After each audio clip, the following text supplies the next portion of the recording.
ਵਾਹਿਗੁਰੂ ਜੀ ਕਾ ਖਾਲਸਾ, ਵਾਹਿਗੁਰੂ ਜੀ ਕੀ ਫਤਿਹ। ਪਰਮ ਸਤਿਕਾਰਯੋਗ ਸਤਿਗੁਰਾਂ ਦੇ ਪਰਮ ਪਿਆਰ ਚ ਪਰੋਤੀ ਹੋਈ, ਗੁਰੂ ਰੰਗ ਚ ਰੰਗੀ ਹੋਈ ਗੁਰੂ ਖਾਲਸਾ ਸਾਧ ਸੰਗਤ ਜੀਓ, ਧੰਤਾ ਦੇ ਪਾਤਰ ਹੋ। ਅੰਮ੍ਰਿਤ ਵੇਲੇ ਤੋਂ ਨੌਵੇਂ ਪਾਤਸ਼ਾਹ ਤਿਲਕ ਤੇ ਜੰਜੂ ਦੇ ਰਾਖੇ ਸਤਿਗੁਰੂ ਸ਼੍ਰੀ ਗੁਰੂ ਤੇਗ ਬਹਾਦਰ ਸਾਹਿਬ ਜੀ ਮਹਾਰਾਜ ਜੀ ਦੇ ਪਾਵਨ ਪਵਿੱਤਰ ਚਰਨ ਛੋਹ ਪ੍ਰਾਪਤ ਇਤਿਹਾਸਕ ਸਥਾਨ ਤੇ ਸਤਿਗੁਰੂ ਸ਼੍ਰੀ ਗੁਰੂ ਗ੍ਰੰਥ ਸਾਹਿਬ ਜੀ ਮਹਾਰਾਜ ਜੀ ਦੀ ਪਵਿੱਤਰ ਹਜ਼ੂਰੀ ਵਿੱਚ ਹਾਜ਼ਰੀਆਂ ਭਰ ਕੇ ਆਪਣੇ ਜੀਵਨ ਦੇ ਕੀਮਤੀ ਦੁਰਲਭ ਸਵਾਸ ਗੁਰੂ ਲੇਖੇ ਲਾ ਕੇ ਸਫਲਾ ਕਰ ਰਹੇ ਅੰਮ੍ਰਿਤਮਈ ਧੁਰ ਕੀ ਬਾਣੀ ਸਰਬਾਸਾ ਪੂਰਨ ਕਰਨੇ ਵਾਲੀ ਸ੍ਰੀ ਆਸਾ ਜੀ ਦੀ ਵਾਰ ਦੇ ਸ਼ਬਦ ਕੀਰਤਨ ਸਤਿਗੁਰਾਂ ਦੇ ਹਜ਼ੂਰੀ ਰਾਗੀ ਸਿੰਘਾਂ ਦੀ ਰਸਨਾ ਤੋਂ ਬਹੁਤ ਹੀ ਅਦਬ ਸਤਿਕਾਰ ਸਹਿਤ ਆਪ ਜੀ ਨੇ ਸਰਵਣ ਕੀਤੇ ਹਨ। ਅੰਮ੍ਰਿਤ ਵੇਲੇ ਪਾਵਨ ਸ੍ਰੀ ਮੁਖਵਾਕ ਗਰੀਬ ਨਵਾਜ ਸਾਹਿਬ ਜੀ ਨੇ ਜੋ ਸਾਨੂੰ ਬਖਸ਼ਿਸ਼ ਕੀਤੇ ਹਨ, ਆਓ ਜਿਤਨਾ ਕੁ ਸਮਾਂ ਸਤਿਗੁਰਾਂ ਨੇ ਬਖਸ਼ਿਸ਼ ਕੀਤਾ ਹੈ ਰਲ ਮਿਲ ਕੇ ਸਤਿਗੁਰਾਂ ਦੇ ਪਾਵਨ ਸ਼ਬਦ ਦੀ ਵਿਚਾਰ ਨਾਲ ਜੁੜੀਏ। ਤੀਸਰੇ ਗੁਰਦੇਵ ਨਿਮਾਣਿਆਂ ਦੇ ਮਾਣ ਸਤਿਗੁਰੂ, ਨਿਤਾਣਿਆਂ ਦੇ ਤਾਣ ਸਤਿਗੁਰੂ, ਨਿਓਟਿਆਂ ਦੀ ਓਟ ਸਤਿਗੁਰੂ, ਨਿਗਤਿਆਂ ਦੀ ਗਤ ਸਤਿਗੁਰੂ, ਨਿਪਟਿਆਂ ਦੀ ਪੱਤ ਸਤਿਗੁਰੂ, ਨਿਧਰਿਆਂ ਦੀ ਧਿਰ ਸਤਿਗੁਰੂ, ਨਚੀਜਿਆਂ ਨੂੰ ਚੀਜ਼ ਕਰਨੇ ਹਾਰ ਸਤਿਗੁਰੂ ਗਰੀਬ ਨਵਾਜ ਸੱਚੇ ਪਾਤਸ਼ਾਹ ਧੰਨ ਗੁਰੂ ਅਮਰਦਾਸ ਜੀ ਮਹਾਰਾਜ। ਸਤਿਗੁਰਾਂ ਦੇ ਪਾਵਨ ਚਰਨਾਂ ਦਾ ਧਿਆਨ ਆਪਣੇ ਹਿਰਦਿਆਂ ਵਿੱਚ ਵਸਾਓ। ਆਪ ਦੇ ਜੀਵਨ ਤੇ ਰਸਨਾ ਦੇ ਕਲਿਆਣ ਨਿਮਿਤ ਸਮੂਹ ਮਾਈ ਭਾਈ ਆਪਣੀ ਰਸਨਾ ਨੂੰ ਪਵਿੱਤਰ ਕਰਦੇ ਆਖੋ ਜੀ ਸਤਨਾਮ ਸ਼੍ਰੀ ਵਾਹਿਗੁਰੂ ਸਾਹਿਬ ਜੀ। ਸਤਨਾਮ ਸ਼੍ਰੀ ਵਾਹਿਗੁਰੂ ਸਾਹਿਬ ਜੀ। ਰਾਗ ਸੋਹੇ ਮਹੱਲਾ ਤੀਜਾ, ਘਰ ਪਹਿਲਾ ਅਸ਼ਟਪਦੀਆਂ। ਇਕ ਓੰਕਾਰ ਸਤ ਗੁਰ ਪ੍ਰਸਾਦ। ਰਾਗ ਸੋਹੀ ਹੈ। ਮਹੱਲਾ ਤੀਜਾ, ਤੀਸਰੇ ਪਾਤਸ਼ਾਹ ਸ੍ਰੀ ਗੁਰੂ ਅਮਰਦਾਸ ਜੀ ਮਹਾਰਾਜ ਜੀ ਦਾ ਉਚਾਰਨ ਕੀਤਾ ਹੋਇਆ ਪਾਵਨ ਪਵਿੱਤਰ ਸ੍ਰੀ ਮੁਖਵਾਕ ਸ਼ਬਦ ਹੈ। ਸੰਗੀਤ ਦੇ ਆਚਾਰਿਆਂ ਨੂੰ ਹੁਕਮ ਹੈ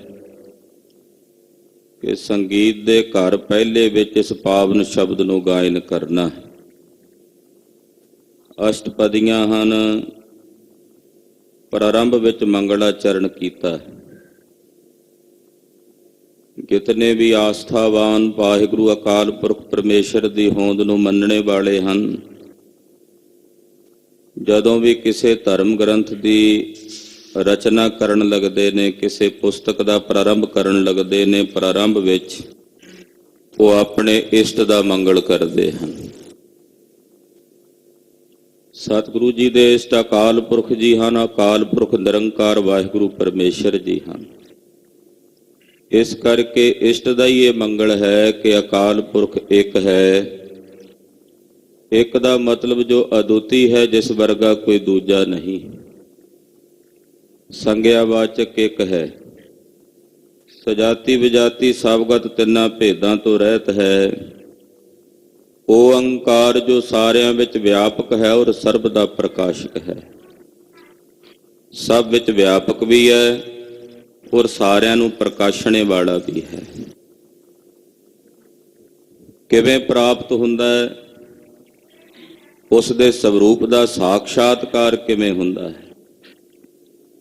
ਤਾਂ ਮਹਾਰਾਜ ਜੀ ਕਹਿੰਦੇ ਸਤਿਗੁਰ ਪ੍ਰਸਾਦ। ਸਤ ਦਾ ਉਪਦੇਸ਼ ਦੇਣ ਵਾਲੇ ਗੁਰੂ ਦੀ ਕਿਰਪਾ ਦੁਆਰਾ ਤਿਸ ਪਰਮੇਸ਼ਰ ਦੇ ਸਰੂਪ ਦਾ ਸਾਖਸ਼ਾਤਕਾਰ ਹੁੰਦਾ, ਜਾਂ ਜਿਸ ਨੂੰ ਆਪਾਂ ਕਹਿ ਦਿੰਦੇ ਹਾਂ ਪ੍ਰਾਪਤੀ ਹੁੰਦੀ ਹੈ। ਵੈਸੇ ਪ੍ਰਾਪਤੀ ਉਸ ਵਸਤੂ ਦੀ ਹੁੰਦੀ ਹੈ ਜਿਹੜੀ ਖੋਈ ਹੋਵੇ, ਜਿਹੜੀ ਕਿਤੇ ਦੂਰ ਹੋਵੇ, ਗਵਾਚੀ ਹੋਵੇ, ਜੋ ਪਹਿਲਾਂ ਹੀ ਕੋਲ ਮੌਜੂਦ ਹੋਵੇ ਉਹਨੂੰ ਆਪਾਂ ਕਿਵੇਂ ਕਹਿ ਸਕਦੇ ਹਾਂ ਵੀ ਪ੍ਰਾਪਤ ਹੋਈ। ਪਰ ਆਪਣੇ ਆਮ ਬੋਲ ਚਾਲ ਦੇ ਵਿੱਚ ਆਪਾਂ ਕਹਿ ਦਿੰਦੇ ਹਾਂ ਵੀ ਪ੍ਰਾਪਤੀ ਹੋਈ। ਅਸਲ ਵਿੱਚ ਪ੍ਰਾਪਤੀ ਦੇ ਨਾਲ ਸੰਬੰਧ ਹੁੰਦਾ ਕਿ ਜਿਸ ਦਾ ਸਾਖਸ਼ਾਤਕਾਰ ਹੋਇਆ। ਮੇਰੇ ਹੱਥ ਤੇ ਬੱਧੀ ਹੋਈ ਘੜੀ, ਮੈਨੂੰ ਨਹੀਂ ਪਤਾ ਮੈਂ ਬੱਧੀ ਹੋਈ ਹੈ, ਭੁੱਲ ਗਈ ਹੈ। ਕਿਸੇ ਦੂਸਰੇ ਨੇ ਆ ਕੇ ਦੱਸਿਆ ਕਿ ਭਾਈ ਇਹ ਤਾਂ ਤੇਰੇ ਹੱਥ ਉੱਤੇ ਹੈ। ਹੁਣ ਆਖੀਏ ਕਿ ਵੀ ਘੜੀ ਸਾਨੂੰ ਪ੍ਰਾਪਤ ਹੋਈ, ਉਹ ਤਾਂ ਪਹਿਲਾਂ ਹੀ ਮੌਜੂਦ ਸੀ। ਪ੍ਰਾਪਤ ਨਹੀਂ ਹੋਈ, ਉਸ ਦਾ ਗਿਆਨ ਹੋ ਗਿਆ।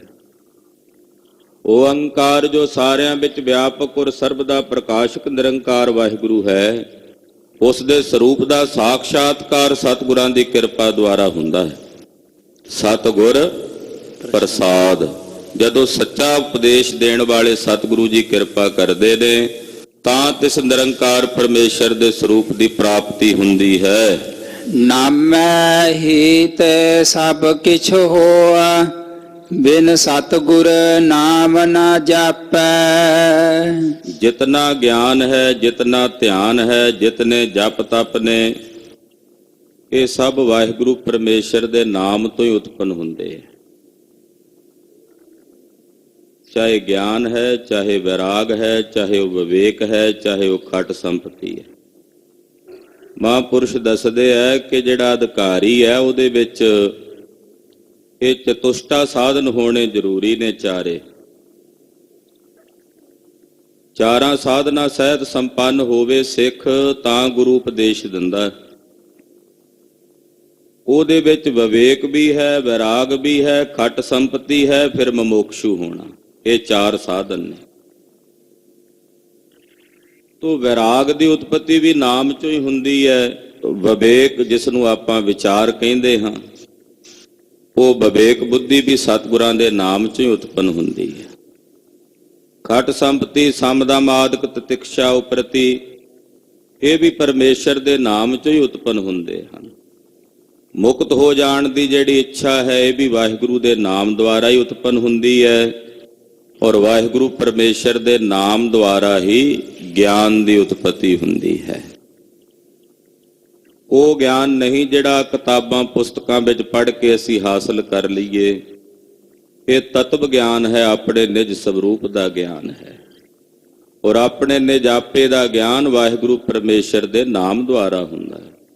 ਨਿਰੰਕਾਰ ਦੇ ਨਾਮ ਤੋਂ ਬਿਨਾਂ ਇਸ ਗਿਆਨ ਦੀ ਉਤਪਤੀ ਨਹੀਂ ਹੋ ਸਕਦੀ। ਇਸ ਕਰਕੇ ਸਤਿਗੁਰੂ ਗੁਰੂ ਅਮਰਦਾਸ ਪਾਤਸ਼ਾਹ ਫਰਮਾਉਂਦੇ ਹਨ, ਨਾਮੈ ਹੀ ਤੇ ਸਭ ਕਿਛ ਹੋਆ।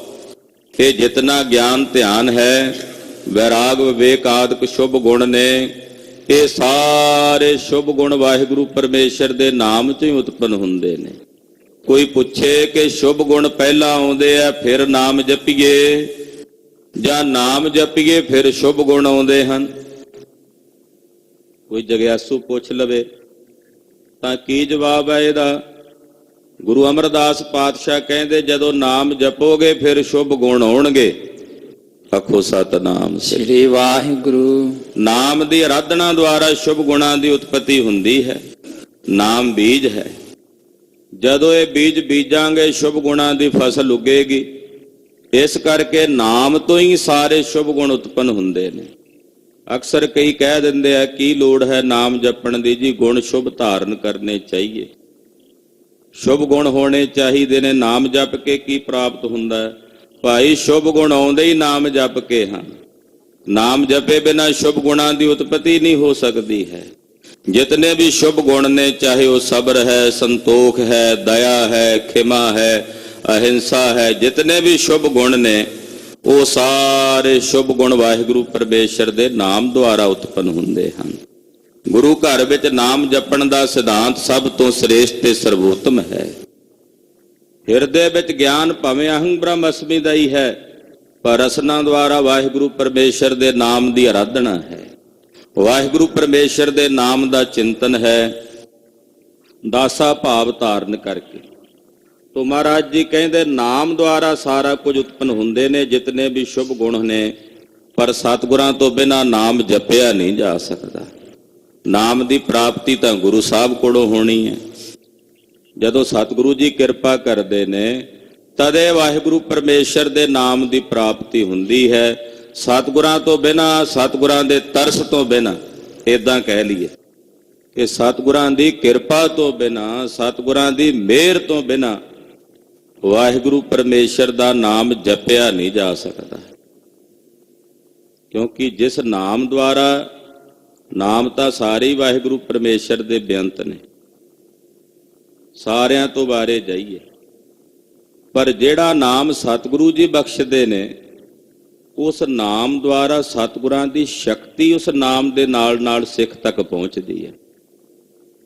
ਸ਼ਬਦ ਦੀ ਇੱਕ ਸ਼ਕਤੀ ਬਿਰਤੀ ਹੁੰਦੀ ਹੈ, ਇੱਕ ਚੇਤਨਾ ਹੁੰਦੀ ਹੈ। ਸ਼ਕਤੀ ਬਿਰਤੀ ਦੁਆਰਾ ਸਾਰੇ ਸ਼ਬਦ ਸਿੱਧ ਹੋ ਜਾਂਦੇ ਨੇ। ਗੁਲਦਸਤਾ ਕਹਿੰਦੇ ਆ, ਗੁਲਦਸਤਾ, ਉਹਦਾ ਆਕਾਰ, ਉਹਦਾ ਗਿਆਨ ਇੱਕਦਮ ਹਾਸਲ ਹੋ ਜਾਂਦਾ ਹੈ। ਸ਼ਬਦ ਦੀ ਸ਼ਕਤੀ ਬਿਰਤੀ ਹੈ। ਸਰਪ ਕਹਿੰਦੇ ਆ, ਸਰਪ ਦਾ ਗਿਆਨ ਸਾਡੇ ਅੱਖਾਂ ਸਾਹਮਣੇ ਸੱਪ ਦਾ ਰੂਪ ਰੰਗ ਆ ਜਾਂਦਾ ਹੈ ਵੀ ਇਦਾਂ ਦਾ ਹੁੰਦਾ ਹੈ। ਯਾਨੀ ਕਿ ਇਹ ਸ਼ਕਤੀ ਬਿਰਤੀ ਦੁਆਰਾ ਤਾਂ ਸ਼ਬਦਾਂ ਦੇ ਦੁਆਰਾ ਸਾਰੇ ਸਵਰੂਪਾਂ ਦਾ ਗਿਆਨ ਹੋ ਜਾਂਦਾ ਹੈ, ਪਰ ਉਹਨਾਂ ਸ਼ਬਦਾਂ ਵਿੱਚ ਇੱਕ ਚੇਤਨਾ ਹੁੰਦੀ ਹੈ।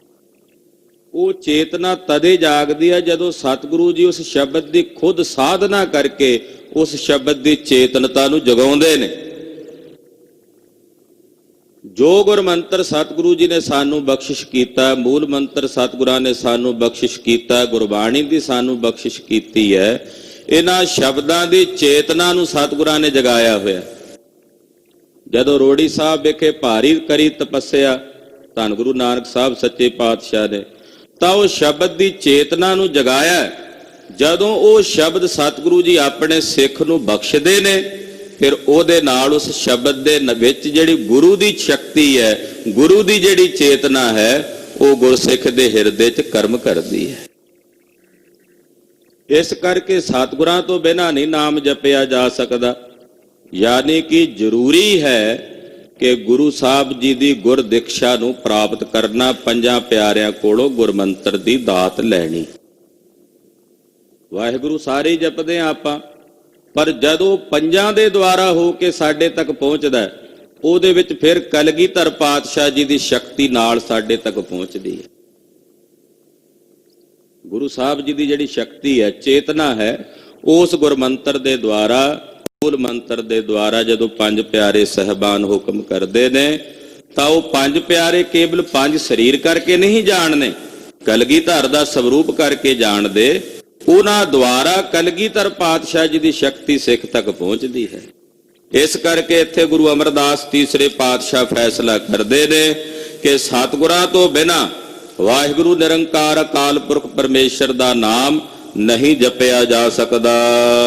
ਗੁਰ ਕਾ ਸ਼ਬਦ ਮਹਾਰਸ ਮੀਠਾ, ਬਿਨ ਚਾਖੇ ਸਾਧ ਨਾ ਜਾਪੈ। गुरु का जो शब्द है, गुरु का उपदेश है, गुरु का शब्द है, दुनिया ਦੇ ਸਾਰੇ ਰਸਾਂ ਵਿੱਚੋਂ ਸਭ ਤੋਂ ਸ੍ਰੇਸ਼ਟ ਮਹਾਰਸ ਹੈ। ਸਤਿਗੁਰਾਂ ਦੇ ਸ਼ਬਦ ਦੇ ਰਸ ਤੋਂ ਬਿਨਾਂ ਦੁਨੀਆ ਦੇ ਸਾਰੇ ਰਸ ਥੋਥੇ ਤੇ ਫੋਕੇ ਨੇ। ਸਤਿਗੁਰਾਂ ਦੇ ਸ਼ਬਦ ਦਾ ਰਸ ਸ਼੍ਰੋਮਣੀ ਹੈ। ਪਹਿਲਾ ਲੂਣੀ ਸਿਲ ਵਾਂਗੂ ਮਹਾਂਪੁਰਸ਼ ਕਹਿੰਦੇ ਇਹਨੂੰ ਚੱਟਣਾ ਪੈਂਦਾ ਹੈ, ਪਰ ਜਿਵੇਂ ਜਿਵੇਂ ਇਸ ਲੂਣੀ ਸਿਲ ਨੂੰ ਚੱਟੀਏ ਇਹਦੇ ਚੋਂ ਰਸ ਉਤਪੰਨ ਹੋਣ ਲੱਗ ਪੈਂਦਾ। ਇਸ ਕਰਕੇ ਪ੍ਰਾਰੰਭ ਵਿੱਚ ਸਾਡੀ ਸੁਰਤ ਨਹੀਂ ਜੁੜਦੀ ਸਿਮਰਨ ਸਾਧਨਾ ਵਿੱਚ। ਜਿਵੇਂ ਜਿਵੇਂ ਮਹਾਂਪੁਰਸ਼ਾਂ ਦੀ ਦਇਆ ਦ੍ਰਿਸ਼ਟੀ ਸਦਕਾ ਕੋਈ ਜਗਿਆਸੂ ਸਿਮਰਨ ਸਾਧਨਾ ਦਾ ਅਭਿਆਸ ਕਰਦਾ ਹੈ, ਅਭਿਆਸ ਕਰਦਿਆਂ ਕਰਦਿਆਂ ਤਿਵੇਂ ਤਿਵੇਂ ਸ਼ਬਦ ਵਿੱਚੋਂ ਰਸ ਆਉਣ ਲੱਗ ਪੈਂਦਾ ਹੈ। ਤੋ ਸਤਿਗੁਰਾਂ ਦੇ ਸ਼ਬਦ ਦਾ ਰਸ ਦੁਨੀਆ ਦੇ ਸਾਰੇ ਰਸਾਂ ਵਿੱਚੋਂ ਮਹਾਰਸ ਹੈ, ਔਰ ਇਹ ਬੜਾ ਮਿੱਠਾ ਹੈ। ਮੀਠਾ ਦਾ ਮਤਲਬ ਹੁੰਦਾ ਪਿਆਰਾ। ਇਹ ਬੜਾ ਪਿਆਰਾ ਹੈ। ਬਿਨ ਚਾਖੇ ਸਾਧ ਨਾ ਜਾਪੈ। ਮੈਂ ਹੁਣ ਜ਼ੁਬਾਨ ਤੋਂ ਕਹੀ ਜਾਵਾਂ ਜੀ ਨਾਮ ਬੜਾ ਪਿਆਰਾ ਹੈ ਜੀ, ਨਾਮ ਬੜਾ ਮਿੱਠਾ ਹੈ, ਜਪਾਂ ਹੈ ਨਾ, ਤੇ ਜਪੇ ਬਿਨਾਂ ਇਹਦਾ ਸਵਾਦ ਨਹੀਂ ਅਸੀਂ ਜਾਣ ਸਕਦੇ। ਜਦੋਂ ਤੱਕ ਚੱਖਾਂਗੇ ਨਹੀਂ, ਉਦੋਂ ਤੱਕ ਕਿਵੇਂ ਪਤਾ ਲੱਗੇਗਾ ਵੀ ਇਹ ਮਿੱਠਾ ਹੈ? ਆਖੋ ਸਤਿਨਾਮ ਸ੍ਰੀ ਵਾਹਿਗੁਰੂ। ਜਦੋਂ ਤੱਕ ਜਪਾਂਗੇ ਨਹੀਂ, ਸਾਡੇ ਸਾਹਮਣੇ ਸਵਾਦਲੀ ਵਸਤੂ ਪਈ ਹੈ, ਪਦਾਰਥ ਪਿਆ ਛਕਣ ਛਕਾਣ ਵਾਲਾ, ਵੇਖਣ ਨੂੰ ਵੀ ਸੋਹਣਾ ਲੱਗਦਾ ਹੈ, ਸ਼ਕਲ ਸੂਰਤ ਵੀ ਸੁੰਦਰ, ਜਦੋਂ ਤੱਕ ਉਹਨੂੰ ਚੱਖੋਗੇ ਨਹੀਂ ਕਿਵੇਂ ਜਾਣੋਗੇ ਵੀ ਇਹਦਾ ਕੀ ਸਵਾਦ ਹੈ। ਸਤਿਗੁਰੂ ਸੱਚੇ ਪਾਤਸ਼ਾਹ ਜੀ ਦਾ ਇਹ ਪਾਵਨ ਅੰਮ੍ਰਿਤ ਨਾਮ ਜਦੋਂ ਤੱਕ ਚੱਖਾਂਗੇ ਨਹੀਂ, ਯਾਨੀ ਕਿ ਜਪਾਂਗੇ ਨਹੀਂ, ਇੱਥੇ ਚਾਖੇ ਦਾ ਅਰਥ ਹੈ ਵੀ ਜਪਦੇ ਨਹੀਂ, ਜਦੋਂ ਤੱਕ ਸਿਮਰਦੇ ਨਹੀਂ ਉਦੋਂ ਤੱਕ ਇਹਦਾ ਸਾਧ ਜਾਪੈ ਦਾ ਇੱਥੇ ਅਰਥ ਹੈ ਵੀ ਨਹੀਂ ਜਾਣਿਆ ਜਾ ਸਕਦਾ। ਹਾਂਜੀ। ਕੌਡੀ ਬਦਲੈ ਜਨਮ ਗਵਾਇਆ, ਚੇਨਸ ਨਾਹੀ ਆਪੈ। ਕੌਡੀਆਂ ਦੇ ਭਾ ਆਪਣਾ ਕੀਮਤੀ ਜਨਮ ਗਵਾ ਦਿੱਤਾ। ਇਤਨਾ ਕੀਮਤੀ ਜਨਮ ਕੌਡੀਆਂ ਦੇ ਭਾ ਬੀਤਦਾ ਜਾ ਰਿਹਾ। ਕੌਡੀ ਜਿਸ ਦਾ ਕੋਈ ਮੁੱਲ ਨਹੀਂ, ਆਤਮ ਰਸ ਤੋਂ ਬਿਨਾਂ, ਨਿਰੰਕਾਰ ਦੇ ਭਜਨ ਤੋਂ ਬਿਨਾਂ, ਗੁਰਬਾਣੀ ਪੜ੍ਹੇ ਸੁਣੇ ਬਿਨਾਂ ਜਿਹੜੀ ਜ਼ਿੰਦਗੀ ਬੀਤਦੀ ਹੈ ਉਹ ਪਸ਼ੂਆਂ ਤੋਂ ਵੀ ਬੱਤਰ ਹੈ, ਜਾਨਵਰਾਂ ਤੋਂ ਵੀ ਬੱਤਰ ਹੈ। ਫਿਰ ਉਹ ਕਾਹਦਾ ਜੀਵਨ ਹੋਇਆ? ਜਿਸ ਜੀਵਨ ਵਿੱਚ ਕੋਈ ਆਤਮ ਰਸ ਹੀ ਨਹੀਂ, ਜਿਹੜਾ ਜੀਵਨ ਕੇਵਲ ਖੁਸ਼ਕੀ ਨਾਲ ਭਰਿਆ ਹੋਇਆ, ਉਹ ਜੀਵਨ ਵਿੱਚ ਉਸ ਨੂੰ ਜੀਵਨ ਨੂੰ ਜਿਉਣ ਦਾ ਕਿਆ ਲਾਭ ਹੈ? ਉਹ ਤਾਂ ਗਧੇ ਵਾਂਗੂ ਇੱਕ ਵਜਨ ਚੁੱਕਿਆ ਹੋਇਆ ਸਰੀਰ ਤੇ, ਖੁਰਜੀਆਂ ਪਾਈਆਂ ਹੋਈਆਂ, ਬੋਝਾ ਚੁੱਕ ਕੇ ਗਧਾ ਟੁਰਿਆ ਫਿਰਦਾ। ਸਤਿਗੁਰੂ ਸੱਚੇ ਪਾਤਸ਼ਾਹ ਜੀ ਤੋਂ ਬਿਨਾਂ ਨਾਮ ਨਹੀਂ ਜਪਿਆ ਜਾ ਸਕਦਾ, ਇਹ ਫੈਸਲਾ। ਪਰ ਜੇ ਨਾਮ ਨਹੀਂ ਜਪਦੇ ਤਾਂ ਕੌਡੀਆਂ ਦੇ ਭਾਏ ਜਨਮ ਬੀਤ ਜਾਂਦਾ। ਕੌਡੀ ਬਦਲੈ ਜਨਮ ਗਵਾਇਆ, ਚੀਨਸ ਨਾਹੀ ਆਪੈ। ਜਦੋਂ ਆਪਣੇ ਆਪੇ ਨੂੰ ਚੀਨਿਆ ਹੀ ਨਹੀਂ, ਜਾਣਿਆ ਹੀ ਨਹੀਂ ਵੀ ਮੇਰਾ ਆਪਾ ਕੀ ਹੈ, ਮੇਰਾ ਸਰੂਪ ਕੀ ਹੈ, ਆਪਣੇ ਸਰੂਪ ਨੂੰ ਜਾਣੇ ਬਿਨਾਂ ਜਿਹੜਾ ਜੀਵਨ ਬਤੀਤ ਕਰਨਾ, ਉਹ ਤਾਂ ਫਿਰ ਕੌਡੀਆਂ ਦੇ ਭਾ ਹੀ ਗਿਆ ਨਾ। ਜਦੋਂ ਆਪਣੇ ਆਪ ਦਾ ਹੀ ਨਹੀਂ ਪਤਾ ਸਾਨੂੰ, ਆਪਣੇ ਆਪ ਦਾ, ਜਦੋਂ ਸਾਨੂੰ ਕਹੇ ਵੀ ਤੂੰ, ਤੇ ਸਾਡਾ ਧਿਆਨ ਕਿੱਥੇ ਜਾਂਦਾ? ਸਾਡਾ ਸਰੀਰ ਵੱਲ ਜਾਂਦਾ ਧਿਆਨ। ਹਾਂ ਭਾਈ, ਇਹ ਤੂੰ ਕਹਿੰਦਿਆਂ ਅਸੀਂ ਆਤਮਾ ਤੱਕ ਤਾਂ ਨਹੀਂ ਪਹੁੰਚ ਜਾਂਦੇ ਵੀ ਸਾਡੀ ਆਤਮਾ। ਜਦੋਂ ਸਾਨੂੰ ਕੋਈ ਤੂੰ ਕਹਿੰਦਾ ਤੇ ਸਾਨੂੰ ਸਾਡੇ ਸਰੀਰ ਦਾ ਸਰੂਪ ਦਿਸਦਾ ਵੀ ਆ ਇਹਨੂੰ ਕਿਹਾ ਜਾ ਰਿਹਾ, ਅਸੀਂ ਇਸੇ ਨੂੰ ਆਪਣਾ ਰੂਪ ਜਾਣੀ ਬੈਠੇ ਹਾਂ, ਪਰ ਇਹ ਸਾਡਾ ਰੂਪ ਨਹੀਂ ਹੈ। ਜਦੋਂ ਤੱਕ ਆਪਣੇ ਆਪੇ ਨੂੰ ਨਹੀਂ ਚੀਨਿਆ ਤੋਂ ਜਾਣ ਲੈਣਾ ਕਿ ਕੌਡੀਆਂ ਦੇ ਭਾ ਆਪਣਾ ਜਨਮ ਗਵਾ ਲਿਆ। ਗੁਰਮੁਖ ਹੋਵੇ ਤਾਂ ਏਕੋ ਜਾਣੈ, ਹਉਮੈ ਦੁਖ ਨਾ ਸੰਤਾਪੈ। ਜਿਹੜਾ ਕੋਈ ਗੁਰਮੁਖ ਹੁੰਦਾ ਸਤਿਗੁਰਾਂ ਦੇ ਸਨਮੁਖ ਹੋ ਜਾਂਦਾ ਹੈ। ਗੁਰਮੁਖ ਦਾ ਮਤਲਬ ਗੁਰੂ ਦੇ ਵੱਲ ਮੁਖ ਕਰਕੇ ਜਿਹੜਾ ਗੁਰੂ ਦੇ ਸਨਮੁਖ ਹੋ ਜਾਏ। ਜਦੋਂ ਕੋਈ ਗੁਰਮੁਖ ਹੁੰਦਾ ਫਿਰ ਉਹ ਇੱਕ ਨੂੰ ਜਾਣ ਲੈਂਦਾ, ਇੱਕ ਦਾ ਉਹਨੂੰ ਗਿਆਨ ਹੋ ਜਾਂਦਾ, ਇੱਕ ਦਾ ਸਵਰੂਪ ਉਸ ਦੇ ਨੇਤਰਾਂ ਦੇ ਸਨਮੁਖ ਆ ਜਾਂਦਾ। ਕਿਹੜੇ ਨੇਤਰ? ਜਿਹੜੇ ਬਿਆਨ ਨੇ। ਫਿਰ ਉਹਦੇ ਅੰਦਰ ਹਉਮੈ ਦਾ ਦੁੱਖ ਨਹੀਂ ਆਉਂਦਾ। ਉਹ ਹਉਮੈ ਕਰਕੇ ਸਰੀਰ ਦੇ ਉੱਤੇ ਆਪਣੀ ਹੰਗਤਾ ਨਹੀਂ ਜੋੜ ਕੇ ਰੱਖਦਾ। ਉਹਦੀ ਅਹੰਗ ਬਿਰਤੀ ਵਿੱਚ ਸਰੀਰ ਨਹੀਂ ਹੁੰਦਾ, ਉਸ ਦੀ ਅਹੰਗ ਬਿਰਤੀ ਵਿੱਚ ਇੱਕ ਹੁੰਦਾ ਬ੍ਰਹਮ। ਦੋ ਪ੍ਰਕਾਰ ਦੀ ਅਹੰਗ ਬਿਰਤੀ ਹੈ। ਇੱਕ ਅਹੰਗ ਬਿਰਤੀ ਸਾਡੇ ਸਰੀਰ ਨਾਲ ਜੋੜਦੀ ਹੈ, ਇੱਕ ਅਹੰਗ ਬਿਰਤੀ ਸਾਨੂੰ ਸਾਡੇ ਨਿਜ ਆਪੇ ਨਾਲ ਜੋੜਦੀ ਹੈ। ਜਿਸ ਵਕਤ ਸਤਿਗੁਰਾਂ ਦੀ ਦਇਆ ਨਾਲ ਕੋਈ ਗੁਰਮੁਖ ਇੱਕ ਨੂੰ ਜਾਣ ਲੈਂਦਾ, ਫਿਰ ਉਹਦੇ ਅੰਦਰ ਅਹੰਗ ਬਿਰਤੀ ਨਹੀਂ ਰਹਿੰਦੀ ਜਿਹੜੀ ਦੁਖਦਾਇਕ ਹੈ। ਜਦੋਂ ਅਸੀਂ ਅਹੰਗ ਬਿਰਤੀ ਸਰੀਰ ਨਾਲ ਜੋੜਦੇ ਹਾਂ, ਹਉਮੈ ਤਨ ਨਾਲ ਜੋੜਦੇ ਹਾਂ, ਤਾਂ ਉਸ ਵਕਤ ਦੁੱਖ ਵੀ ਨੇ। ਹਉਮੈ ਕਰਕੇ ਦੁੱਖ ਨੇ। ਤੇ ਮਹਾਰਾਜ ਜੀ ਕਹਿੰਦੇ ਗੁਰਮੁਖਾਂ ਨੂੰ ਹਉਮੈ ਦਾ ਦੁੱਖ ਨਹੀਂ ਵਿਆਪਦਾ। ਬਲਿਹਾਰੀ ਗੁਰ ਆਪਣੇ ਵਿਟਹੁ, ਜਿਨ ਸਾਚੇ ਸਿਉ ਲਿਵ ਲਾਈ। ਮੈਂ ਆਪਣੇ ਗੁਰੂ ਤੋਂ ਬਲਿਹਾਰ ਜਾਂਦਾ ਹਾਂ, ਆਪਣੇ ਗੁਰੂ ਤੋਂ ਵਾਰੇ-ਵਾਰੇ ਜਾਂਦਾ ਹਾਂ, ਕੁਰਬਾਨ ਜਾਂਦਾ ਹਾਂ। ਮੇਰੇ ਜਿਸ ਸਤਿਗੁਰਾਂ ਨੇ ਤਰਸ ਕਰਕੇ ਮੇਰੀ ਸੱਚੇ ਨਾਲ ਲਿਵ ਲਾ ਦਿੱਤੀ ਹੈ, ਮੇਰੀ ਸੁਰਤ ਉਸ ਨਿਰੰਕਾਰ ਵਾਹਿਗੁਰੂ ਪਰਮੇਸ਼ਰ ਨਾਲ ਜੋੜ ਦਿੱਤੀ ਹੈ। ਸ਼ਬਦ ਚੀਨ ਆਤਮ ਪਰਗਾਸਿਆ, ਸਹਜ ਰਹਿਆ ਸਮਾਈ। ਜਿਨ੍ਹਾਂ ਨੇ ਸਤਿਗੁਰਾਂ ਦੇ ਸ਼ਬਦ ਦੁਆਰਾ ਆਪਣੇ ਚੀਨ ਦਾ ਮਤਲਬ ਆਪਣੇ ਸਵਰੂਪ ਨੂੰ ਜਾਣਿਆ ਹੈ, ਉਹਨਾਂ ਅੰਦਰ ਆਤਮਾ ਦਾ ਪ੍ਰਕਾਸ਼ ਹੋ ਗਿਆ।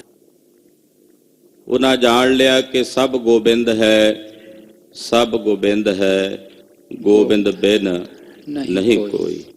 ਗੁਰ ਸ਼ਬਦ ਦੁਆਰਾ, ਗੁਰ ਉਪਦੇਸ਼ ਦੁਆਰਾ, ਸਤਿਗੁਰਾਂ ਦੇ ਸ਼ਬਦ ਦੁਆਰਾ ਜਿਨ੍ਹਾਂ ਦੇ ਅੰਦਰ ਆਤਮਾ ਦਾ ਪ੍ਰਕਾਸ਼ ਹੋ ਗਿਆ, ਸਹਜੇ ਰਿਹਾ ਸਮਾਈ, ਫਿਰ ਉਹ ਸਹਿਜ ਦੀ ਅਵਸਥਾ ਵਿੱਚ ਸਮਾ ਜਾਂਦਾ ਹੈ। ਸਹਿਜ ਨਾਮ ਗਿਆਨ ਦਾ ਹੈ।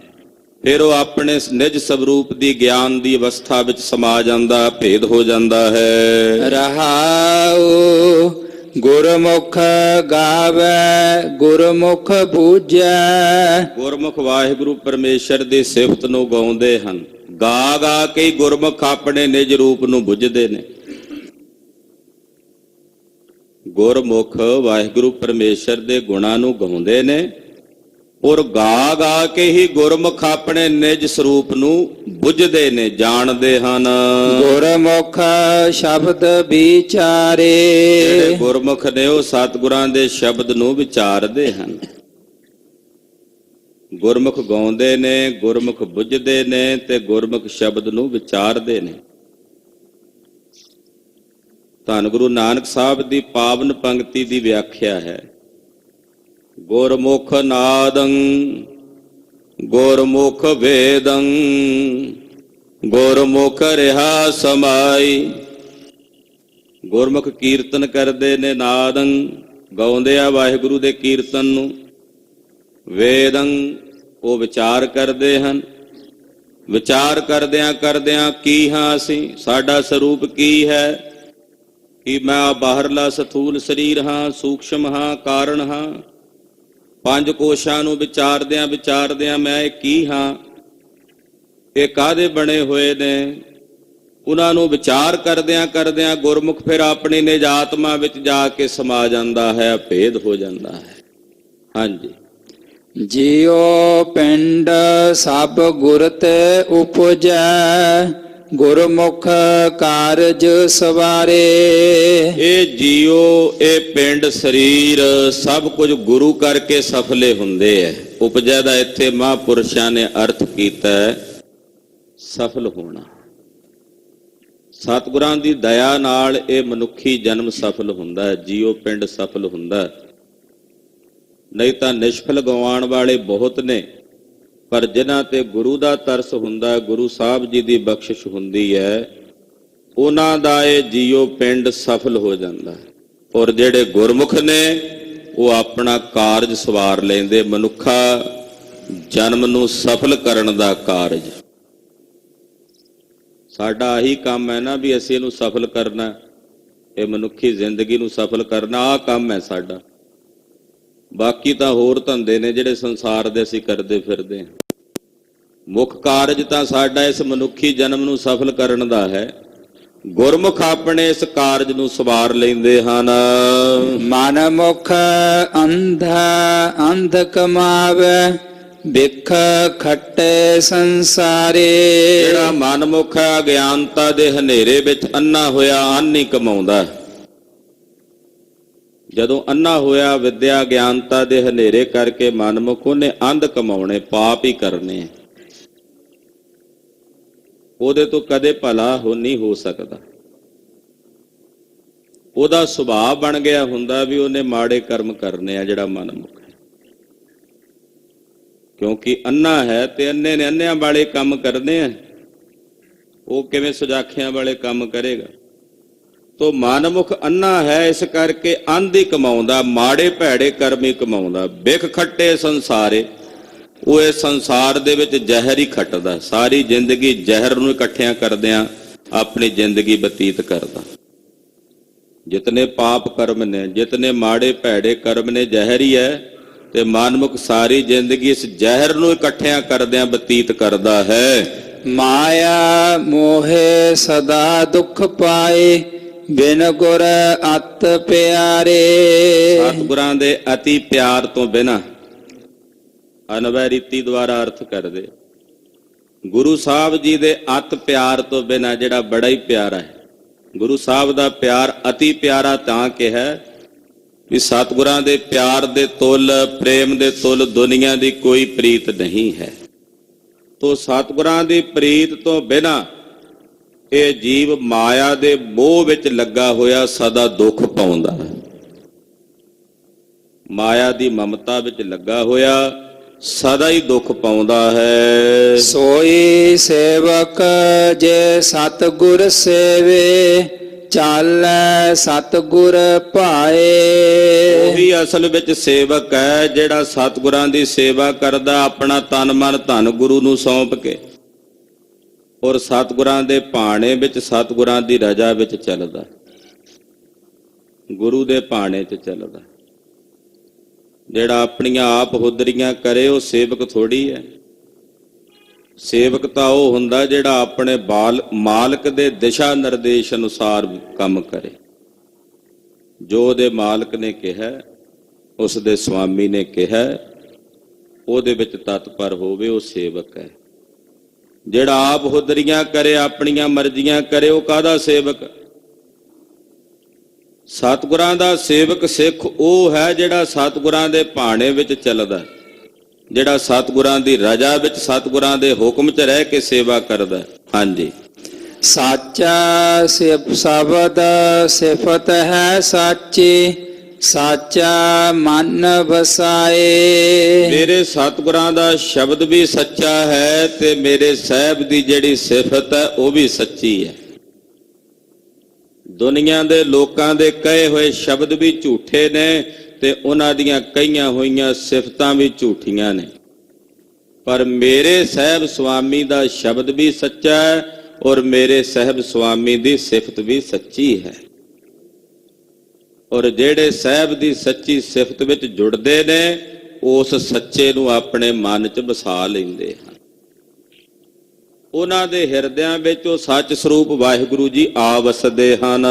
ਸੱਚੇ ਬਾਣੀ ਗੁਰਮੁਖ ਆਖੈ, ਹਉਮੈ ਵਿੱਚ ਹੋ ਜਾਏ। ਜਦੋਂ ਗੁਰੂ ਸਾਹਿਬ ਆਪਣੇ ਮੁਖ ਦੁਆਰਾ ਸੱਚੀ ਬਾਣੀ ਆਖਦੇ ਨੇ, ਉਚਾਰਦੇ ਨੇ, ਤੇ ਜਿਹੜਾ ਸੁਣਦਾ ਉਹਦੇ ਹਿਰਦੇ ਵਿੱਚੋਂ ਹਉਮੈ ਚਲੀ ਜਾਂਦੀ ਹੈ। ਸਤਿਗੁਰਾਂ ਦੀ ਬਾਣੀ ਸਾਡੇ ਹਿਰਦੇ 'ਚੋਂ ਹਉਮੈ ਨੂੰ ਨਿਵਾਰਦੀ ਹੈ। ਜਿਸ ਵਕਤ ਸਤਿਗੁਰੂ ਜੀ ਆਪਣੇ ਮੁਖੋਂ ਉਪਦੇਸ਼ ਬਖਸ਼ਦੇ ਨੇ, ਆਪਣੇ ਪਾਵਨ ਸ਼ਬਦ ਸਾਨੂੰ ਸਰਵਣ ਕਰਾਉਂਦੇ ਐ, ਉਸ ਵੇਲੇ ਭਾਈ ਸੇਵਕ ਦੇ ਹਿਰਦੇ 'ਚੋਂ ਹਉਮੈ ਚਲੀ ਜਾਂਦੀ ਹੈ। ਆਪੇ ਦਾਤਾ ਕਰਮ ਹੈ ਸਾਚਾ, ਸਾਚਾ ਸ਼ਬਦ ਸੁਣਾਏ। ਸਤਿਗੁਰੂ ਜੀ ਆਪ ਹੀ ਸਾਰੇ ਜਗਤ ਦੇ ਦਾਤੇ ਹਨ, ਸਭ ਨੂੰ ਦਾਤਾਂ ਦੇਣ ਵਾਲੇ ਨੇ। ਔਰ ਮੇਰੇ ਸਾਹਿਬ ਦਾ ਜਿਹੜਾ ਕਰਮ ਹੈ ਉਹ ਵੀ ਸੱਚਾ ਹੈ। ਜੋ ਉਹਨਾਂ ਨੇ ਕੀਤਾ ਉਹ ਸੱਚ ਹੈ। ਸੱਚੇ ਨੇ ਸੱਚ ਹੀ ਕਰਨਾ ਨਾ। ਹੁਣ ਉਸ ਸੱਚ ਦੇ ਵਿੱਚ ਜਿਹੜੀ ਝੂਠ ਦੀ ਕਲਪਨਾ ਉਹ ਅਸੀਂ ਕੀਤੀ ਹੈ। ਆਖੋ ਸਤਿਨਾਮ ਸ੍ਰੀ ਵਾਹਿਗੁਰੂ। ਸੱਚੇ ਨੇ ਸੱਚ ਹੀ ਬਣਾਇਆ ਸਭ ਕੁਝ। ਉਹਨੇ ਜੋ ਕਰਮ ਕੀਤਾ, ਕਰਮ ਦਾ ਮਤਲਬ ਜੋ ਹੋ ਗਿਆ, ਉਹਨੂੰ ਕਰਮ ਕਹਿੰਦੇ। ਤਿੰਨ ਚੀਜ਼ਾਂ ਹੁੰਦੀਆਂ, ਕਰਤਾ, ਕਿਰਿਆ ਤੇ ਕਰਮ। ਹੁਣ ਜਦੋਂ ਹੋ ਗਿਆ ਉਹਨੂੰ ਕਹਿੰਦੇ ਆ ਕਰਮ। ਹੁਣ ਸੱਚੇ ਨੇ ਜੋ ਕੀਤਾ ਹੈ ਉਹ ਸੱਚਾ ਹੀ ਕਰਮ ਕੀਤਾ, ਪਰ ਉਸ ਸੱਚ ਦੇ ਵਿੱਚ ਜਿਹੜਾ ਝੂਠ ਦੀ ਕਲਪਨਾ ਕੀਤੀ ਹੈ ਉਹ ਅਸੀਂ ਕੀਤੀ ਹੈ। ਰੱਸੀ ਪਈ ਹੈ, ਰੱਸੀ ਸੱਚ ਹੈ, ਝੂਠ ਦੀ ਕਲਪਨਾ ਅਸੀਂ ਕਰ ਲਈ ਵੀ ਇਹਦੇ 'ਚ ਸੱਪ ਹੈ। ਸੱਪ ਦੀ ਕਲਪਨਾ ਅਸੀਂ ਕੀਤੀ ਹੈ ਨਾ, ਸਾਡੀ ਅਵਿਦਿਆ ਨੇ ਕੀਤੀ, ਸਾਡੇ ਅਗਿਆਨ ਨੇ ਕੀਤੀ। ਨਿਰੰਕਾਰ ਵਾਹਿਗੁਰੂ ਪਰਮੇਸ਼ਰ ਨੇ ਸੱਚ ਕੀਤਾ, ਉਹਨੇ ਆਪਣਾ ਆਪ ਹੀ ਪਸਾਰਿਆ ਸਾਰੇ ਪਾਸੇ, ਪਰ ਉਸ ਸੱਚ ਦੇ ਵਿੱਚ ਅਸੀਂ ਝੂਠ ਦੀ ਕਲਪਨਾ ਕਰ ਲਈ ਵੀ ਇਹ ਮਾਂ ਹੈ, ਇਹ ਪਿਓ ਹੈ, ਇਹ ਭਰਾ ਹੈ, ਇਹ ਫਲਾਣਾ ਹੈ, ਇਹ ਅਮਕਾ ਹੈ, ਇਹ ਆ ਫਲਾਣਾ। ਇਹ ਜਿਤਨੀ ਕਲਪਨਾ ਹੈ ਇਹ ਸਾਡੇ ਮਨ ਨੇ ਅਵਿਦਿਆ ਕਰਕੇ ਕੀਤੀ ਹੈ। ਆਖੋ ਸਤਿਨਾਮ ਸ੍ਰੀ ਵਾਹਿਗੁਰੂ। ਇਸ ਕਰਕੇ ਇੱਥੇ ਉਸ ਸੱਚੇ ਦੇ ਸੱਚ ਨੂੰ ਵੇਖ ਰਹੇ ਨੇ। ਉਸ ਸੱਚੇ ਨੂੰ ਸੱਚ ਰੂਪ ਕਰਕੇ ਜਦੋਂ ਵੇਖਦੇ ਆ, ਫਿਰ ਖੰਡਾਂ ਵਿੱਚ, ਬ੍ਰਹਮੰਡਾਂ ਵਿੱਚ ਉਹ ਸੱਚ ਹੀ ਦਿਸਦਾ। ਸਾਰੇ ਖੰਡਾਂ ਬ੍ਰਹਮੰਡਾਂ ਵਿੱਚ ਸਾਧਕ ਜਦੋਂ ਅਭਿਆਸ ਕਰਦੇ ਨੇ, ਇੱਕ ਵਿਰਤੀ ਹੁੰਦੀ ਜਦੋਂ ਸਾਡੇ ਮਨ 'ਚ ਉੱਠਦੀ ਹੈ, ਉਹਦੇ ਪਿੱਛੇ ਚੇਤਨ ਦਾ ਆਭਾਸ ਹੁੰਦਾ ਹੈ, ਤਾਂ ਹੀ ਉੱਠੀ ਹੈ ਨਾ, ਨਹੀਂ ਤਾਂ ਵਿਰਤੀ ਕਿਵੇਂ ਜੜ ਆਉ। ਤਾਂ ਮੇਰੇ ਮਨ 'ਚ ਵਿਰਤੀ ਉੱਠੇਗੀ, ਉਹਦੇ ਪਿੱਛੇ ਚੇਤਨ ਦਾ ਆਭਾਸ ਹੈ, ਉਹਦੇ ਕਰਕੇ ਉੱਠੀ। ਉਹ ਵਿਰਤੀ ਜਦੋਂ ਉੱਠੀ ਉਹਨੂੰ ਕਹਿੰਦੇ ਆ ਕਰਤਾ। ਜਦੋਂ ਮੇਰੀਆਂ ਅੱਖਾਂ ਦੁਆਰਾ ਨਿਕਲ ਕੇ ਕਿਸੇ ਸਾਹਮਣੇ ਆ ਤੁਹਾਡੇ ਤੱਕ ਪਹੁੰਚੀ ਹੈ, ਤੁਹਾਡੇ ਤੱਕ ਜਾਣ ਤੱਕ ਉਹ ਬਣ ਗਈ ਕਿਰਿਆ। ਜਦੋਂ ਉਹ ਬਿਰਤੀ ਮੈਂ ਕਿਸੇ ਇੱਕ ਨੂੰ ਵੇਖ ਕੇ ਉਹਦੇ ਵਿੱਚ ਆਪਣੀ ਬਿਰਤੀ ਨੂੰ ਗੱਡ ਲਿਆ, ਉਹਦੇ ਵਿੱਚ ਜਦੋਂ ਜਾ ਕੇ ਮਿਲ ਗਈ, ਉਹਨੂੰ ਕਹਿੰਦੇ ਆ ਕਰਮ। ਪਰ ਉਸ ਬਿਰਤੀ ਦੇ ਪਿੱਛੇ ਜਿਹੜਾ ਚੇਤਨ ਆਭਾਸ ਜਿਸ ਕਰਕੇ ਉਹ ਬਿਰਤੀ ਉਤਪੰਨ ਹੋਈ ਹੈ, ਉਹੀ ਅੱਗੇ ਗਿਆਤਾ ਗਿਆਨ ਗੇ ਦੀ ਤ੍ਰਿਪਟੀ ਬਣ ਜਾਂਦੀ ਹੈ। ਉਸੇ ਨੂੰ ਪ੍ਰਮਾਣ ਪ੍ਰਮਾਤਾ ਪ੍ਰਮੇਯ ਵੀ ਕਹਿ ਦਿੰਦੇ ਹਨ। ਪਰ ਜਦੋਂ ਬਿਰਤੀ ਦੇ ਪਿੱਛੇ ਚੇਤਨ ਹੈ, ਫਿਰ ਇੱਕ ਚੇਤਨ ਤੁਹਾਡੇ ਵਿੱਚ ਹੈ, ਉਸ ਚੇਤਨ ਨੇ ਚੇਤਨ ਨੂੰ ਵਿਸ਼ੇ ਕੀਤਾ। ਮੈਂ ਆਪਣਾ ਸਰੀਰ ਛੱਡ ਦਿਆਂ, ਤੁਹਾਡਾ ਸਰੀਰ ਤਿਆਗ ਦਿਆਂ, ਫਿਰ ਚੇਤਨ ਚੇਤਨ ਨੂੰ ਵੇਖਦਾ, ਫਿਰ ਉਹ ਸਰੀਰ ਨਹੀਂ ਵੇਖਦਾ, ਉਹਨੂੰ ਸਰੀਰ ਨਜ਼ਰ ਨਹੀਂ ਆਉਂਦਾ। ਜਦੋਂ ਚੇਤਨ ਚੇਤਨ ਨੂੰ ਵੇਖਦਾ ਹੈ, ਆਪ ਹੀ ਆਪ ਨੂੰ ਵੇਖਦਾ ਹੈ, ਉਸ ਵਕਤ ਫਿਰ ਉਸ ਦਾ ਆਪਣਾ ਆਪ ਸਾਰਾ ਕੁਝ ਸੱਚ ਹੀ ਹੈ। ਤੇ ਗੁਰੂ ਅਮਰਦਾਸ ਸਾਹਿਬ ਉਹਨੂੰ ਇੱਥੇ ਕਹਿ ਰਹੇ ਨੇ ਕਿ ਉਸ ਦਾ ਕਰਮ ਵੀ ਸੱਚਾ ਹੈ। ਉਹਨੇ ਆਪਣਾ ਆਪ ਹੀ ਜਦੋਂ ਕੀਤਾ ਤੇ ਆਪਣਾ ਆਪ ਉਹਦਾ ਕਿਵੇਂ ਝੂਠ ਹੋ ਸਕਦਾ? ਇਸ ਕਰਕੇ ਉਸ ਦਾ ਕਰਮ ਵੀ ਸੱਚਾ ਹੈ। ਸਾਚਾ ਸ਼ਬਦ ਸੁਣਾਏ। ਔਰ ਸਤਿਗੁਰੂ ਜੀ ਜਿਹੜਾ ਆਪਣੇ ਮੁਖਾਰ ਬਿੰਦ ਚੋਂ ਸ਼ਬਦ ਸੁਣਾਉਂਦੇ ਆ, ਉਹ ਵੀ ਸੱਚ ਸੁਣਾਉਂਦੇ ਹਨ। ਗੁਰਮੁਖ ਘਾਲ ਗੁਰਮੁਖ ਖੱਟੇ ਗੁਰਮੁਖ ਨਾਮ ਜਪਾਏ। ਗੁਰਮੁਖ ਘਾਲਣਾ ਘਾਲਦੇ ਨੇ, ਜੋ ਸਤਿਗੁਰੂ ਸੱਚੇ ਪਾਤਸ਼ਾਹ ਜੀ ਦੇ ਸ਼ਬਦ ਦੀ ਕਮਾਈ ਕਰਨੀ, ਸਤਿਗੁਰਾਂ ਦੇ ਸ਼ਬਦ ਦੀ ਸਾਧਨਾ ਕਰਨੀ, ਇਹ ਘਾਲਣਾ। ਤੇ ਗੁਰਮੁਖ ਸਤਿਗੁਰਾਂ ਦੇ ਨਾਮ ਨੂੰ ਹੀ ਖੱਟਦੇ ਨੇ, ਕਮਾਈ ਵੀ ਉਹਦੀ ਕਰਦੇ ਆ। ਗੁਰਮੁਖ ਨਾਮ ਜਪਾਏ, ਆਪ ਕਮਾਈ ਕਰਦੇ ਆ, ਫਿਰ ਉਹ ਗੁਰਮੁਖ ਅੱਗੇ ਵੀ ਨਾਮ ਜਪਾਉਂਦੇ ਆ। ਆਪ ਜਪਦੇ, ਅੱਗੇ ਵੀ ਜਪਾਉਂਦੇ ਆ, ਨਾਲੇ ਖੁਦ ਜਪਦੇ ਨਾਲੇ ਜਪਾਉਂਦੇ। ਪਰ ਪਹਿਲਾਂ ਆਪ ਜਪਣਾ, ਫਿਰ ਅੱਗੇ ਜਪਾਉਣਾ। ਜਦੋਂ ਤੁਹਾਡੇ ਚੋਂ ਲਵਾ ਲੱਭ ਭਰ ਕੇ ਚੋਣ ਲੱਗ ਜਾ, ਫਿਰ ਅੱਗੇ ਜਪਾਓ। ਜੇ ਪਹਿਲਾਂ ਆਪ ਖਾਲੀ ਆ, ਫਿਰ ਕਿਵੇਂ ਗੱਲ ਬਣਨੀ?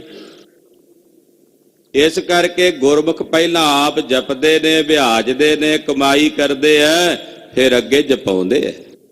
ਸਤਿਨਾਮ ਵਾਹਿਗੁਰੂ, ਸਤਿਨਾਮ ਵਾਹਿਗੁਰੂ, ਸਤਿਨਾਮ ਵਾਹਿਗੁਰੂ, ਸਤਿਨਾਮ ਵਾਹਿਗੁਰੂ, ਸਤਿਨਾਮ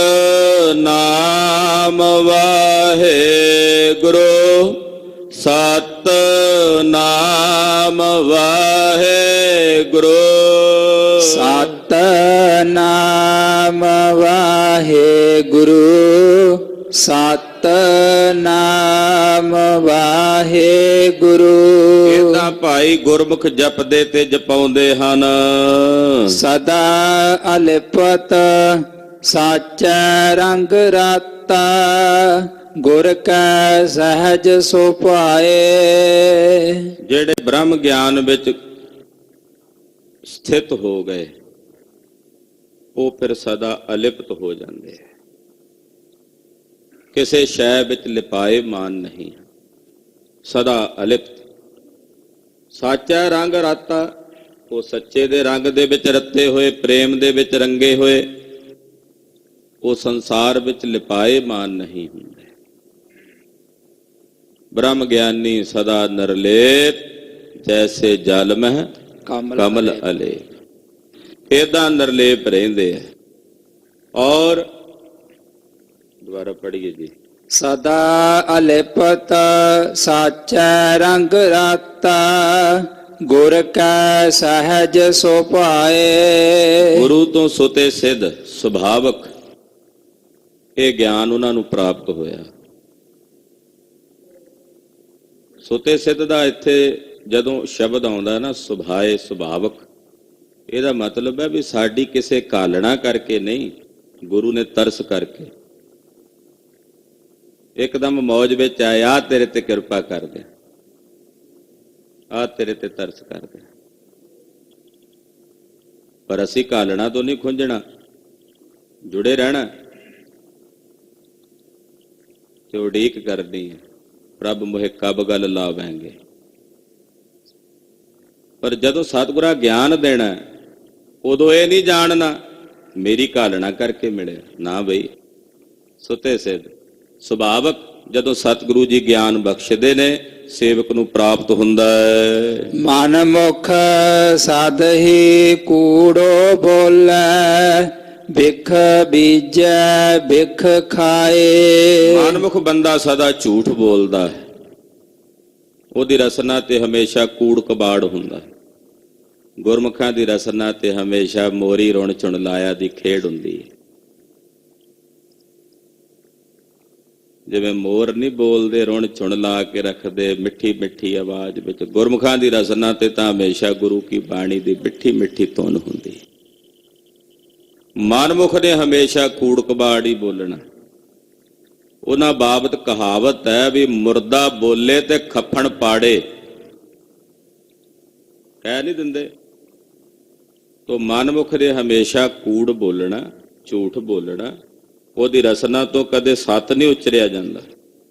ਮਨਮੁਖ ਕੂੜ ਬੋਲਦਾ ਹੈ, ਸਦਾ ਹੀ ਕੂੜ ਬੋਲਦਾ ਹੈ। ਬਿਖ ਬੀਜੈ ਬਿਖ ਖਾਏ, ਹੁਣ ਜਿਹੜਾ ਬੀਜਣਾ ਉਹੀ ਖਾਣਾ ਨਾ, ਜ਼ਹਿਰ ਬੀਜਦਾ ਤੇ ਜ਼ਹਿਰ ਹੀ ਖਾਂਦਾ ਹੈ। ਜਮ ਕਾਲ ਬਾਧਾ ਤ੍ਰਿਸ਼ਨਾ ਦਾਤਾ। ਜਦੋਂ ਆਪਣੇ ਭੈੜੇ ਕਰਮਾਂ ਕਰਕੇ ਜਮ ਕਾਲ ਨੇ ਬੰਨ ਲਿਆ, ਤੇ ਜਮ ਕਾਲਾਂ ਨੇ, ਜਮ ਦੂਤਾਂ ਨੇ ਬੰਨ ਲਿਆ, ਤ੍ਰਿਸ਼ਨਾ ਵਿੱਚ ਸੜਦਾ ਰਿਹਾ, ਦਾਧਾ ਸੜਿਆ ਹੋਇਆ, ਭੁੱਜਿਆ ਹੋਇਆ, ਤੇ ਜਮ ਕਾਲ ਨੇ ਫੜ ਕੇ ਬੰਨ ਲਿਆ। ਬਿਨ ਗੁਰ ਕਵਨ ਛਡਾਏ। ਜਿਹੜਾ ਗੁਰੂ ਤੇ ਧਾਰਨ ਕੀਤਾ ਹੀ ਨਹੀਂ ਸੀ, ਹੁਣ ਗੁਰੂ ਬਿਨਾ ਕੌਣ ਛਡਾਏ? ਕੌਣ ਛਡਾਏ ਗੁਰੂ ਬਿਨਾ? ਬਿਨ ਗੁਰ ਕਵਨ ਛਡਾਏ, ਬਿਨ ਗੁਰ ਕਵਨ ਛਡਾਏ। ਬਿਨ ਗੁਰ ਕਵਨ ਛਡਾਏ, ਬਿਨ ਗੁਰ ਕਵਨ ਛਡਾਏ। ਬਿਨ ਗੁਰ ਕਵਨ ਛਡਾਏ, ਬਿਨ ਗੁਰ ਕਵਨ ਛਡਾਏ। ਬਿਨ ਗੁਰ ਕਵਨ ਛਡਾਏ, ਬਿਨ ਗੁਰ ਕਵਨ ਛਡਾਏ।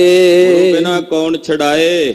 ਗੁਰੂ ਤਾਂ ਧਾਰਨ ਹੀ ਨਹੀਂ ਕੀਤਾ ਮਨਮੁਖ ਨੇ, ਸਾਖਤ ਨੇ, ਦੁਰਜਨ ਨੇ। ਹਾਂਜੀ। ਸੱਚਾ ਤੀਰਥ ਜਿਤ ਸਤ ਸਰ ਨਾਵਨ। ਗੁਰੂ ਖਾਲਸਾ ਜੀ ਸੱਚਾ ਤੀਰਥ ਇਹ ਹੈ ਜਿੱਥੇ ਤੁਸੀਂ ਬੈਠੇ ਹੋ। ਸਤ ਸਾਰੇ ਸਾਧ ਸੰਗਤ ਦਾ ਸਰੋਵਰ ਹੈ। ਇੱਥੇ ਦਾ ਨਹਾਉਣਾ, ਇੱਥੇ ਦਾ ਇਸ਼ਨਾਨ ਵੀ ਸੱਚਾ ਹੈ। ਇਹ ਸੱਚਾ ਨਹਾਵਣ ਹੈ ਜਿੱਥੇ ਸਾਡੇ ਅੰਤਸ਼ਕਰਨ ਦੀ ਸ਼ੁੱਧੀ ਹੋ ਰਹੀ ਹੈ, ਸਾਨੂੰ ਸਾਡੇ ਔਗਣਾਂ ਦਾ ਬੋਧ ਹੋ ਰਿਹਾ ਹੈ, ਸਾਡੇ ਅੰਦਰ ਫੈਲੀ ਹੋਈ ਸਾਡੀ ਮੈਲ ਦਾ ਸਾਨੂੰ ਗਿਆਨ ਹੋ ਰਿਹਾ ਹੈ। ਇਹ ਸੱਚਾ ਸਰੋਵਰ ਹੈ।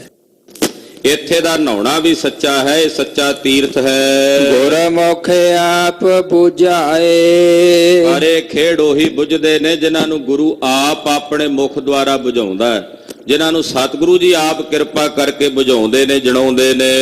68 ਤੀਰਥ ਗੁਰ ਸ਼ਬਦ ਦਿਖਾਏ। 68 ਤੀਰਥ ਸਤਿਗੁਰਾਂ ਨੇ ਆਪਣੇ ਸ਼ਬਦ ਵਿੱਚੋਂ ਹੀ ਸਾਨੂੰ ਵਿਖਾ ਦਿੱਤੇ ਹੈ। 68 ਤੀਰਥ ਸਤਿਗੁਰਾਂ ਦੇ ਸ਼ਬਦ ਵਿੱਚ ਹੀ ਨੇ।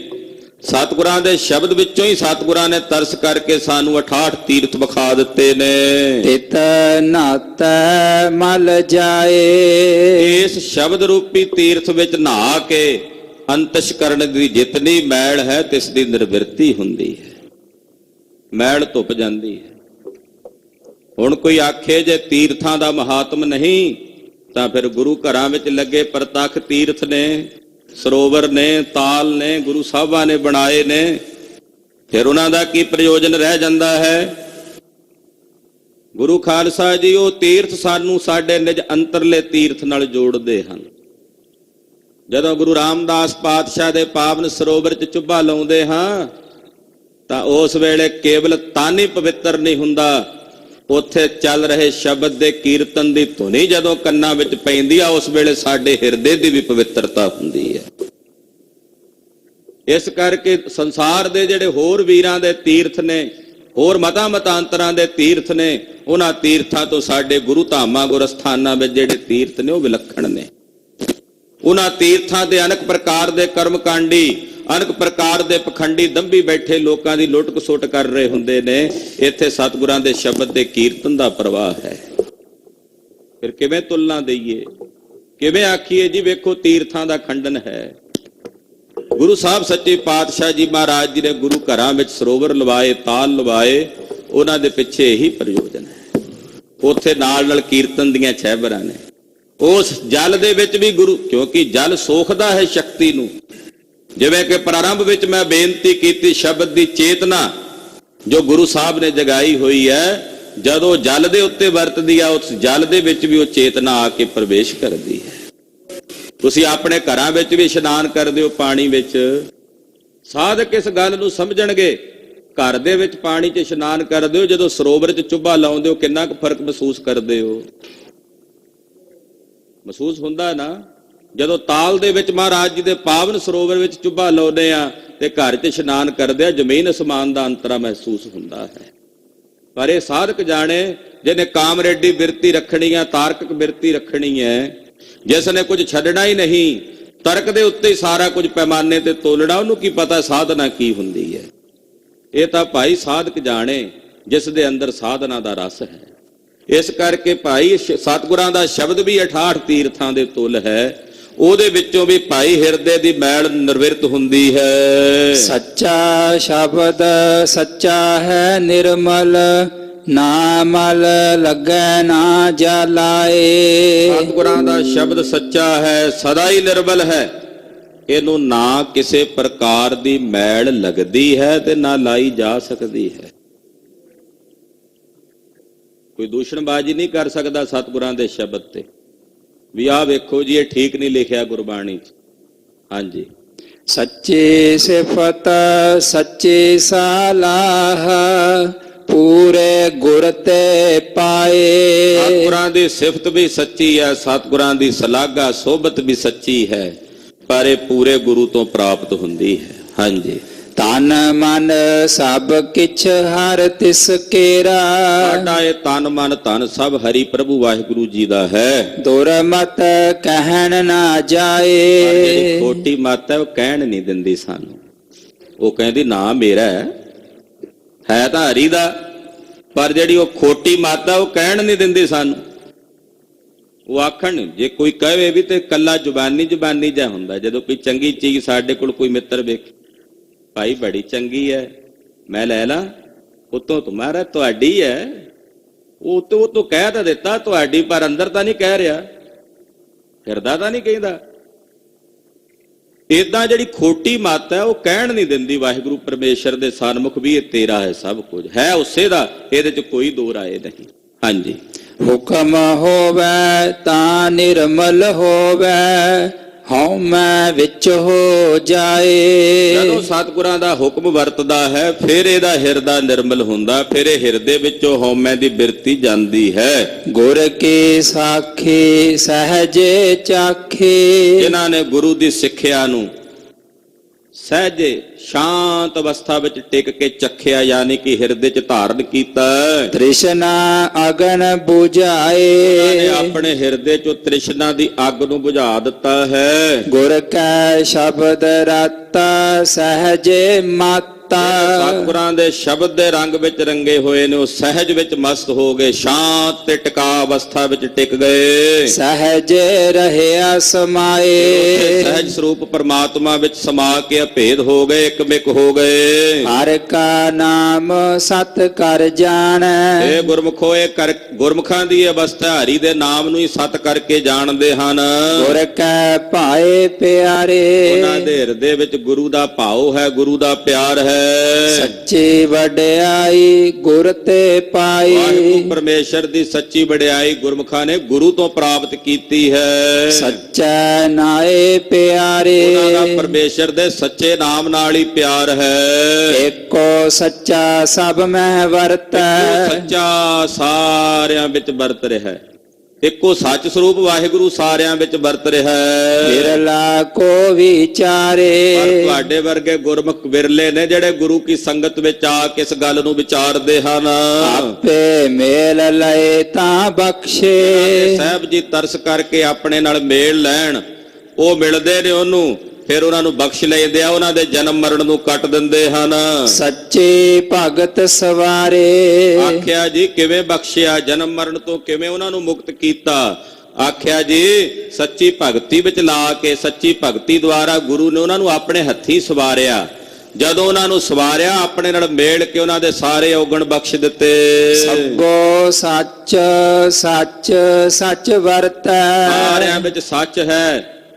ਸੱਚ ਹੀ ਸਾ ਪਹਿਲਾਂ ਵਰਤ ਰਿਹਾ ਸੀ, ਸੱਚ ਹੀ ਹੁਣ ਵਰਤ ਰਿਹਾ ਤੇ ਸੱਚ ਹੀ ਅੱਗੇ ਵਰਤੇਗਾ। ਤਿੰਨ ਵਾਰੀ ਕਿਹਾ ਸਭੋ ਸੱਚ ਸੱਚ ਸੱਚ ਵਰਤੈ। ਸਾਰਿਆਂ ਵਿੱਚ ਪਹਿਲਾਂ ਵੀ ਸੱਚ ਵਰਤਦਾ ਸੀ, ਹੁਣ ਵੀ ਸੱਚ ਵਰਤ ਰਿਹਾ ਹੈ, ਅੱਗੇ ਵੀ ਸੱਚ ਵਰਤੇਗਾ। ਗੁਰਮੁਖ ਕੋਈ ਜਾਣੈ, ਪਰ ਕੋਈ ਬਿਰਲਾ ਗੁਰਮੁਖ ਜਾਣਦਾ ਹੈ। ਜੰਮਣ ਮਰਨਾ ਹੁਕਮ ਵਰਤੈ। ਜੰਮਣਾ ਮਰਨਾ ਪਰਮੇਸ਼ਰ ਦੇ ਹੁਕਮ ਵਿੱਚ ਹੀ ਵਰਤ ਰਿਹਾ ਹੈ। ਗੁਰਮੁਖ ਆਪ ਪਛਾਣੈ। ਗੁਰੂ ਦੇ ਮੁਖ ਦੁਆਰਾ ਕੋਈ ਗੁਰਮੁਖ ਆਪਣੇ ਆਪ ਨੂੰ ਪਛਾਣਦਾ ਹੈ। ਨਾਮ ਧਿਆਏ ਤਾਂ ਸਤ ਗੁਰ ਪਾਏ। ਜਦੋਂ ਕੋਈ ਵਾਹਿਗੁਰੂ ਪਰਮੇਸ਼ਰ ਦੇ ਨਾਮ ਨੂੰ ਧਿਆਉਂਦਾ ਹੈ ਤਾਂ ਫਿਰ ਉਹ ਸਤਿਗੁਰਾਂ ਨੂੰ ਪਾਉਂਦਾ ਹੈ। ਸਤਿਗੁਰਾਂ ਨੂੰ ਉਹੀ ਚੰਗਾ ਲੱਗਦਾ ਜਿਹੜਾ ਪਰਮੇਸ਼ਰ ਦਾ ਨਾਮ ਧਿਆਉਂਦਾ ਹੈ। ਜੋ ਇੱਛਾ ਸੋ ਫਲ ਪਾਏ। ਨਾਮ ਦੀ ਬਰਕਤ ਕੀ ਹੈ? ਜਿਹੜਾ ਨਾਮ ਜਪਦਾ, ਜੋ ਆਪਣੇ ਹਿਰਦੇ 'ਚ ਇੱਛਦਾ, ਉਹਨੂੰ ਉਹ ਫਲ ਪ੍ਰਾਪਤ ਹੋ ਜਾਂਦਾ ਹੈ। ਮਾੜੀ ਇੱਛਾ ਤਾਂ ਰੱਖਦਾ ਨਹੀਂ ਨਾਮ ਜਪਣ ਵਾਲਾ। ਸ਼ੁਭ ਇੱਛਾ ਹੁੰਦੀ ਹੈ। ਗਿਆਨ ਦੀਆਂ ਸ਼ਬਦ ਭੂਮਿਕਾਵਾਂ ਵਿੱਚੋਂ ਇੱਕ ਭੂਮਿਕਾ ਸ਼ੁਭ ਇੱਛਾ ਵੀ ਹੈ। ਉਹ ਸ਼ੁਭ ਇੱਛਾ ਆਪਣੇ ਹਿਰਦੇ ਵਿੱਚ ਰੱਖਦਾ, ਸ਼ੁਭ ਇੱਛਾ ਦਾ ਫਲ ਉਹਨੂੰ ਪ੍ਰਾਪਤ ਹੁੰਦਾ।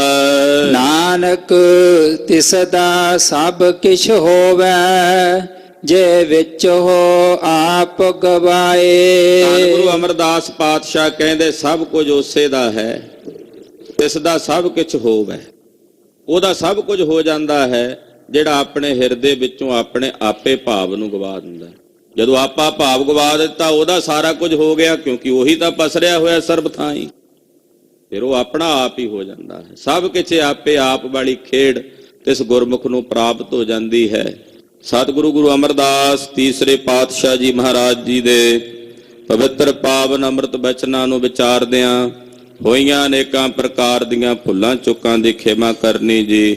ਭੱਲੇ ਅਮਰਦਾਸ ਗੁਣ ਤੇਰੇ, ਭੱਲੇ ਅਮਰਦਾਸ ਗੁਣ ਤੇਰੇ।